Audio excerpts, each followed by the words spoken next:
ఓ sir బాధేస్తుంది, Animal fat కూడా వాడారని. ఏది గీ బదులు అయోధ్య రామ మందిరం కోసం దానికి కూడా వీళ్ళు 1,00,000 లడ్డు 1,00,000 లడ్లు ఇలా బీఫ్ తోటి పిగ్ ఫ్యాట్ తోటి ఫిష్ ఆయిల్ తోటి కలిపిన లడ్డు 1,00,000 లడ్లు, దానికి కూడా తిరుపతి లడ్లు టీటీడీ లడ్లు.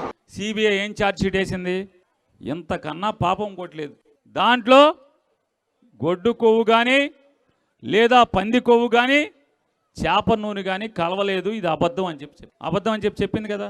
ఇప్పుడు జగన్మోహన్ రెడ్డి గారు పీరియడ్లో ఇన్ని అపవిత్రం చేశాడు జగన్మోహన్ రెడ్డి అని చెప్పారు. ఇప్పుడు సుప్రీంకోర్టు లేదు అని చెప్తుంది, సిబిఐ లేదు అని చెప్తుంది.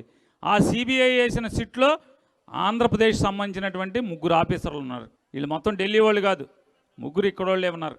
మరి ఈ పాపపు మాట్లాడినటువంటి నారా చంద్రబాబు నాయుడు నాలికి మీద కాల్చి దబ్బడాన్ని వాత పెట్టాలా పెట్టక్కర్లేదా?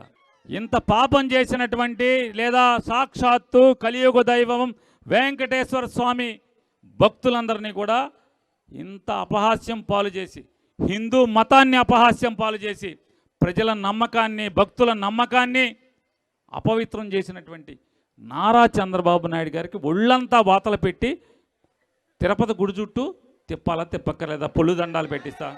పవన్ కళ్యాణ్ ఏం చేయాలి చెప్పండి? ఇప్పుడు ఈ రాష్ట్రంలో ఉన్నటువంటి ఎన్ని లక్షల గుళ్ళు ఉంటే అన్ని గుళ్ళు కడిగించక్కర్లేదా? మెట్లన్నీ వీళ్ళకి ఒళ్ళంతా వాతలు పెట్టాలా పెట్టక్కర్లేదా?